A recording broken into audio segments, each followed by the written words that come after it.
you wanted the best, you've got the best podcast. The hottest podcast in the world. The Chris Voss Show, the preeminent podcast with guests so smart you may experience serious brain bleed. The CEOs, authors, thought leaders, visionaries, and motivators. Get ready. Strap yourself in. Keep your hands, arms, and legs inside the vehicle at all times, because you're about to go on a monster education roller coaster with your brain. Now, here's your host, Chris Voss. Hi, folks. Chris Voss here from the ChrisVossShow.com. The ChrisVossShow.com. We'll let the Iron Lady do it. It's old habits die hard after 15 years, folks. Welcome to the big show. Thank you for coming by, our family and friends. As always, we bring you the most smartest people, the people who have lived a lifetime where they have learned so much, they have endured so much, they have survived so much. They bring you their stories. And as we always say on the Chris Voss Show, stories are the owner's manual to life. And there you go. We have the author of the newest book that just came out September 5th, 2023, Alpha Betty. Did I have that pronounced correctly? Alphabetty, Jennifer? That's a good question. I tend to call her Alphabet. Alphabet. I should have asked that Bette before Davis, the show. like Bette Davis. Ah, Betty Davis eyes. There you go. Bet. So Alphabet came out Bette Midler. Oh, yeah, Bette Midler too. Yeah, there you go. Alphabet came out September 5th, 2023 by Jennifer Manocherian. And she's going to be on the show with us. You probably heard her already. And telling us about her amazing new book and how she wrote it and kind of her life journey, which is kind of interesting as well. It's her first novel. She put much of her personal and professional life and experience writing it, having been a family therapist, divorce mediator, Broadway and off-Broadway producer, musical book writer, screenwriter, and producer and screenwriting teacher.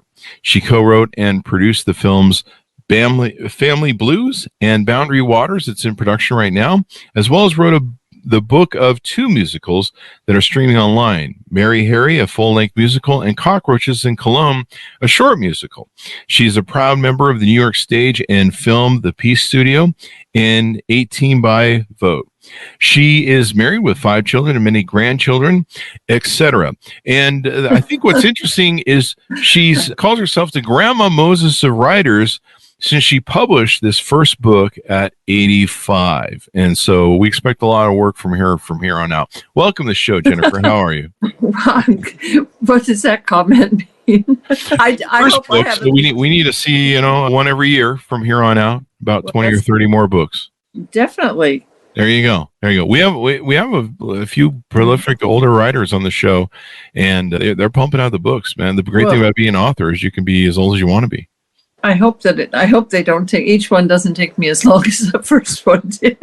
That's the joke I always tell people. It took me 50 years to write my first book. At this pace, it'll be another 50 years. Right. Well, I have my second one in the pipeline. There you go. That's good to know. Jennifer, give us your .coms. Where can people find you on the interwebs to learn more about you? There's a bunch of them, but I do have my own website, which is my name, all lowercase, no dot in between, jennifermanocherian.net. And on that, I have access to, it has information about my book and about other things I've done, the films and stuff. And that's, I don't know, if you put in my name, you'll find me in a lot of places. Maybe places I don't belong, but... Oh, sounds like my OnlyFans account that I have that, never mind. I don't know what that means. There's no OnlyFans, people. Stop writing me. So anyway, guys, tell us, give us a 30,000 overview of the book. Okay. The book is basically the story. The main character is a woman of 95 who wakes up one morning and something happens and she feels like she's maybe gotten a sign from her dead husband. And she makes a decision that night to give a dinner party. And for the very few people that are remaining in her life, her daughter, her great-granddaughter, a couple of neighbors, and her aide. She needs an aide because she's in a wheelchair, and her housekeeper. So it's a small group. It also includes a medium, but her role is never exactly explained. It's for people to figure out. But everything takes place over the course of that day, but all the different main characters in it have their own point of view. So it's one of these books that's multiple points of view. And through those points of view, you get to learn what their backstories are, who they are, and how they all kind of relate to one another. And one of the through lines is that the old lady's she's Bette, and her husband's name was George, and he had a connection with all the people who were in her party list, and so you find out more about him as well. He kind of connects everybody to one another. So that's the story. There you go. And so, what inspired you to want to write this? You've actually, I mean, you're become an author at 85. You've written a lot of different things, actually. What made you finally decide to put this pen to paper? Well, I was curious about whether or not I had the ability to write any kind of a narrative story, because I'm a big reader, and I never in my life thought I could write a novel. I mean, it was like a fantasy or maybe a nightmare. I don't know. I just didn't think I could do it. But I started a writing group that was like every 2 weeks for a period of, I'm still in the group. In fact, I met with them today. Ah. And through it, I started writing stories, and I found that I could write that way. But I could write a short story. I could write 500 words. A novel, basically, a novel begins at about 60,000 words. So it was a shock to me that I was able to do it. But I started developing stories, and then when COVID came around, I was stuck at home. At that time, I was a theater producer, and theater pretty much came to a halt. And so my office closed, I was home, and I used the time to really try to figure it out. But writing a book takes a village, I'll have to tell you that. It's not a sole activity. Yeah. So I had people who read it, and I also passed it through a developmental editor. It was a long, long road. So it was kind of a dream. And as I say, if COVID hadn't happened and I hadn't been kind of confined to my home for a period of a couple of years, I don't know if it would have happened.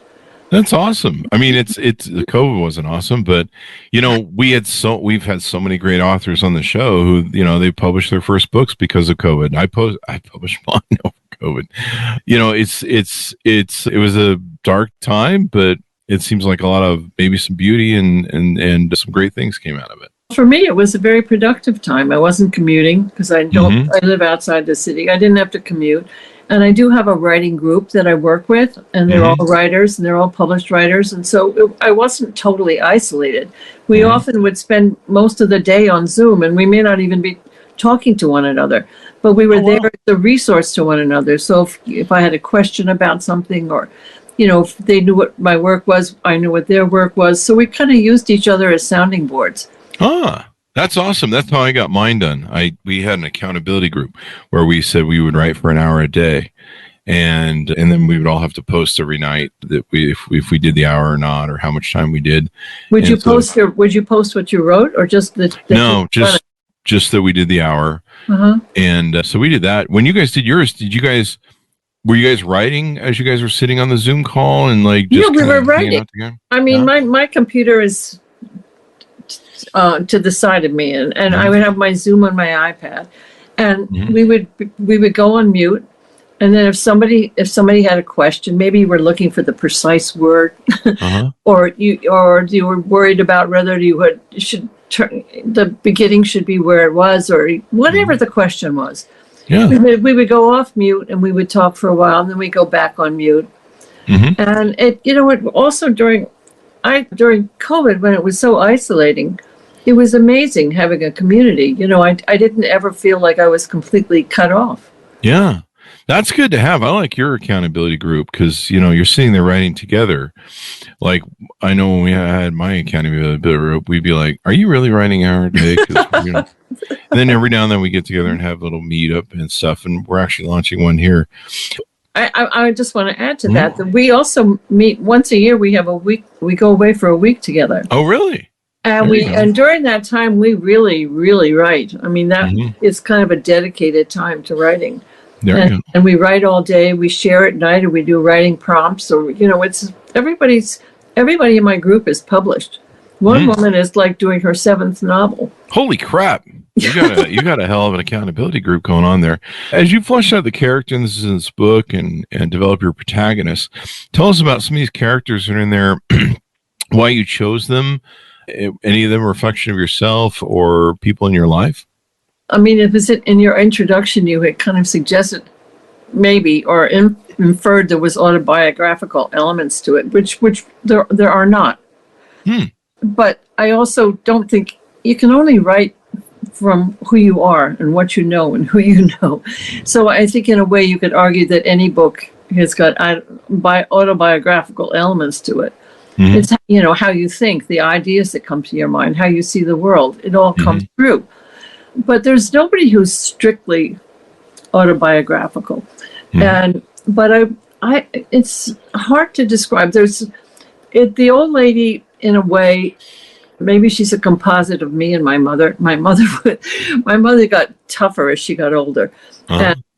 And maybe I am too. I don't know. I ask my grandchildren. But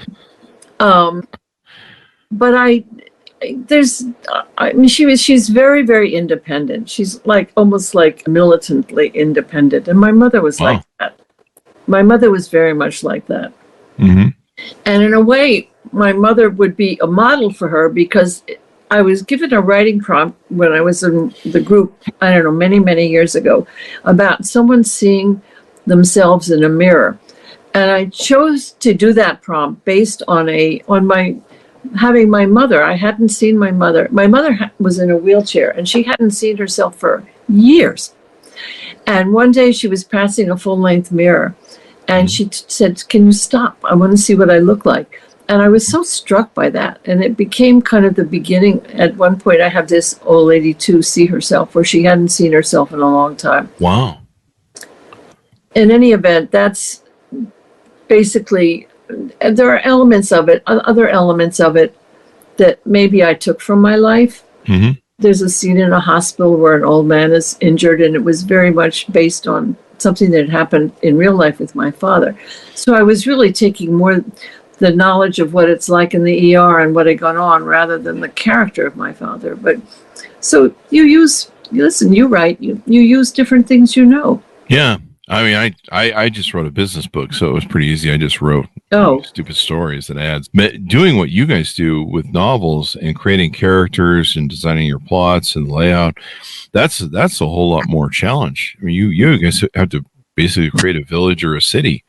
Yeah, that's what I said. It was really hard. I couldn't believe I did it. I mean, it was very tough because I had these characters, just, separate characters.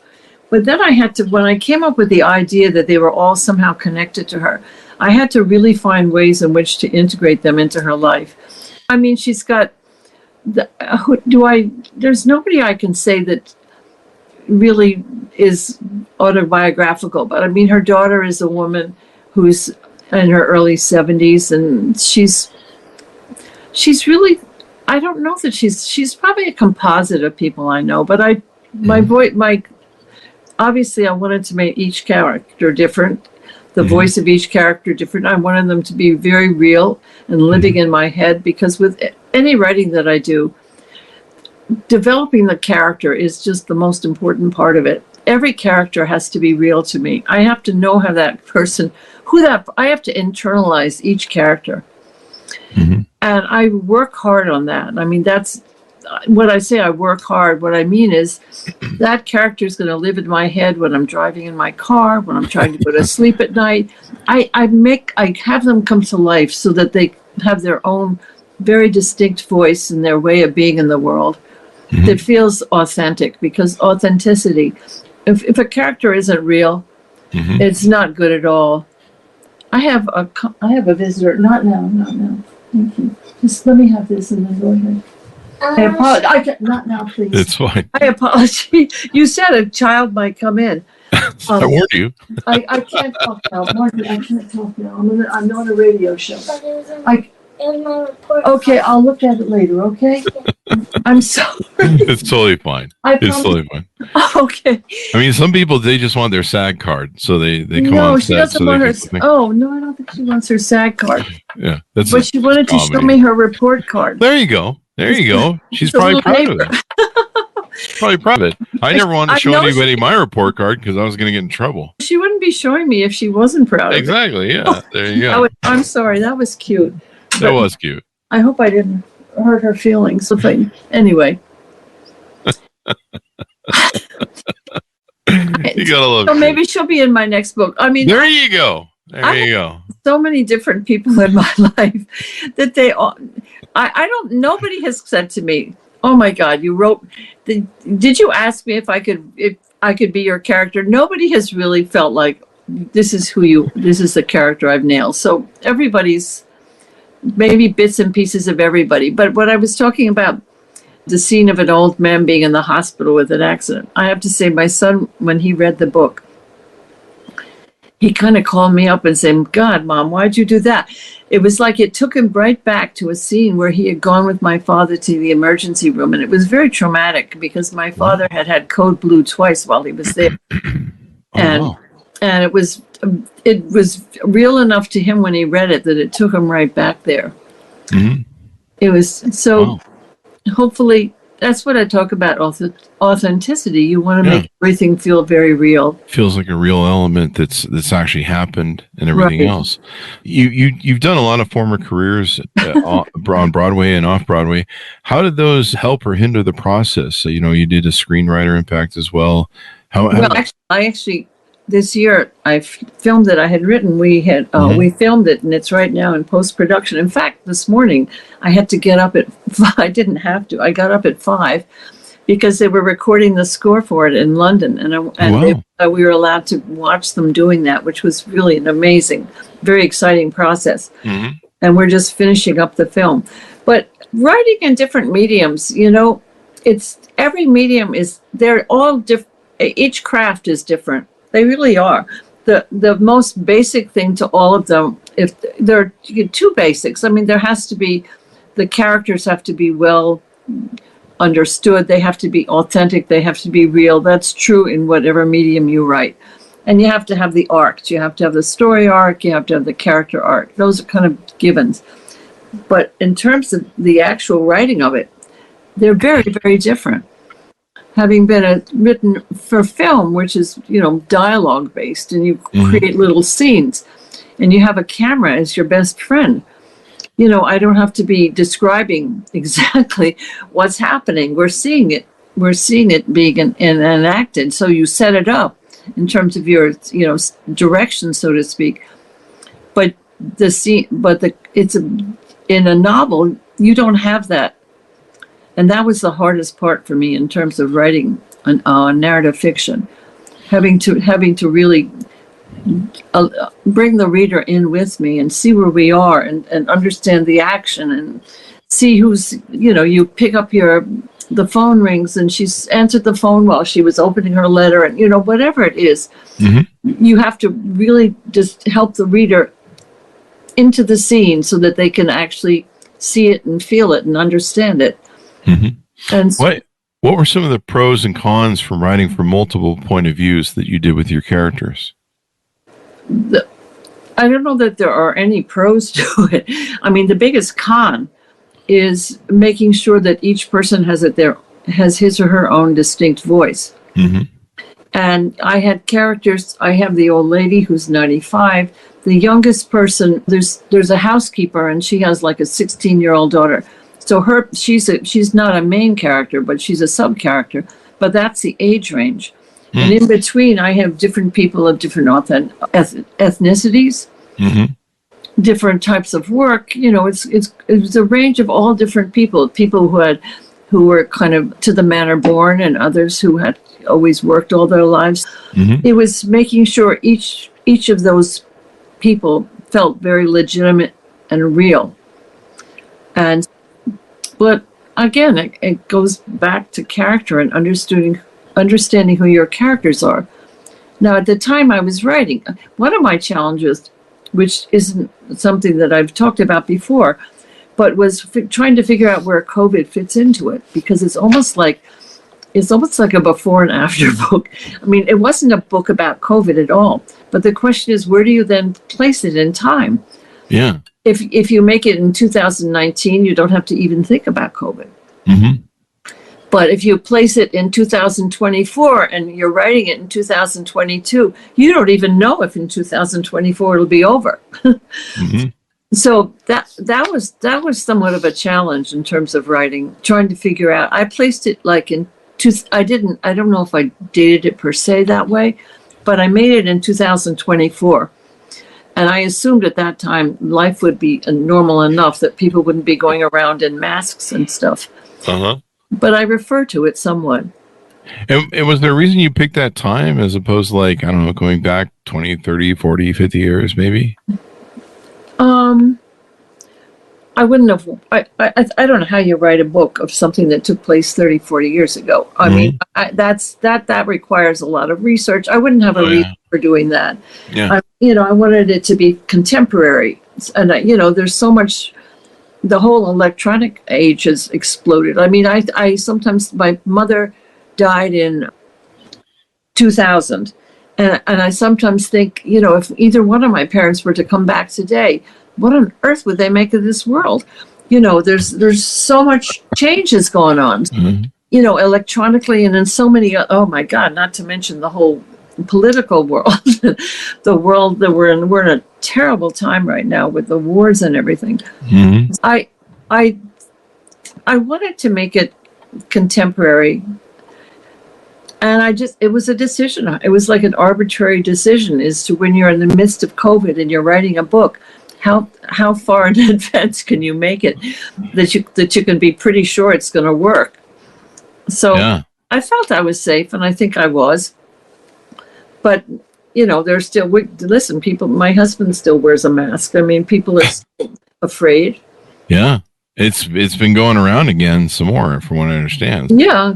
So I feel like figuring out your time frame is really interesting in terms of what you write, and how you deal with people's ability to deal with the electronics. I don't do a lot of that. I have a little of it in the book, but I have a woman who's 95, and the chances are she's not going to be spending all day on her iPad or making, you have to make a lot of choices, and you have to think about your characters and what they're going to actually be capable of doing, or what comes naturally to them. If there's a young person, they practically come out of the womb these days able to change wallpaper on your iPad. I think that's a prerequisite. So I think so. Yeah, they're programmed. Definitely. So they understand how it goes. So very insightful. This is quite a journey. You put out your first book at 85. Congratulations. And great. Let people know how old I am. I mean, that was a decision too. It's a marketing tool. Yeah. I mean, it's one of those things I see, memes all the time about this, that a lot of people, they achieve success later on in their life, like KFC guy, I think he started when he was like 50 or 60 or something. Really? Yeah. I don't know the exact dates. Yeah. The guy who started Kentucky Fried Chicken. When did KFC founder start? I think he was late in life. Oprah Winfrey started late in life, if I understand. Oh, he had turned 40. Oh, well, that's a youth. Yeah, you figure that was in 1930, and so you probably only lived a very short time back in those days. So 40 was probably like, I don't know. Did you read about Warren Buffett's partner died today at the age of about 100, I guess. Yeah. And believe me, he was apparently doing a lot of analysis and everything else for all the decisions that were made in that company. So there you go. So I'm going to sell stock now on that company thing there. I don't know. But if you listen, you have to have curiosity. Mm-hmm. You have to have your health. Mm-hmm. That's a biggie. Yeah, health is good. Otherwise, you're just not here. So there you go. And he had that going for him. You have to have energy. My mother kept going all her life, and I feel like she can't. It's in my DNA. I just was given a lot of good genes in terms of both longevity and energy, and then I was exposed to a lot growing up culturally. So it's I just have a lot of interests, and life to me remains an adventure. There you go. And maybe that's why you have such a knack for this in writing and stuff, is you've kept that open mind over the years. I think I would make, this is a generalization, and maybe it's not accurate, but I think that writers by and large are outsiders. You know, there's you're people who look into you're looking in the window more than you're in the party. All my life, I've never really been somebody. I've always had very disparate types of friends, different groups I belong to. I've never been kind of I've never fit into a niche, shall we say. I've always felt like I'm somewhat of an outsider, and not in a bad way, but it just gives me perspective. There you go. And it gives you perspective and helps you write. And you've done so much in developing the thing. And you've already got your second book in the can that you're working on. Do you have a title for it yet? No. And I worked very hard on the title of my first book because I felt like nobody's ever heard of me. Why would at least I had to have going for me a good cover and a good title. There you go. And it took a long time. I had one of my nieces was trying to find out, but she was constantly sending me title suggestions. I mean, it was a very long. Titles can be so tough. Yeah. When I was in theater, anyway. One of the plays that I was involved with was Stomp, which, as far as I'm concerned, that was a little sitting on a gold mine there. Oh yeah. And did you ever see Stomp? I've seen parts of the show. Oh, just on like video and stuff and TV. Oh, it's phenomenal. It's great fun. Yeah. And it's for all ages. And could you have a better title? I mean, it's 5 words. It's easy to market, and it tells you what it is. And I've always felt, particularly, in theater, when you have to sell a show, you can have really terrible titles. That you can have a great show with a title that's impossible. So I've always felt very strongly about branding in that regard. And sometimes it's just really hard, and you just got to sit with it and talk about it and maybe get other people's ideas, and you're lucky if it lands. I felt like I came up with a good title, though. Definitely. There you but go. I changed her name. Once I came up with the idea, she had a whole other name. I mean, this poor old lady had more names than you can imagine. I probably changed her name 10 times. But when you're writing on with Word, all you have to do is do find, replace, and you can change names very easily. So all my characters go through a lot of name changes. Mm-hmm. And it's basically just forming and shaping and sequencing down to what it is and how it goes. Any final thoughts or tease outs on the book before we go? Tease outs. Pretty soon there's going to be an Audible version of it. There is already on Barnes & Noble, I know, has it. A couple of sites do have it. Mm-hmm. And I have, since each of my characters is very, very different, it'll be interesting to see how it tracks in terms of each chapter being a different point of view, because I've got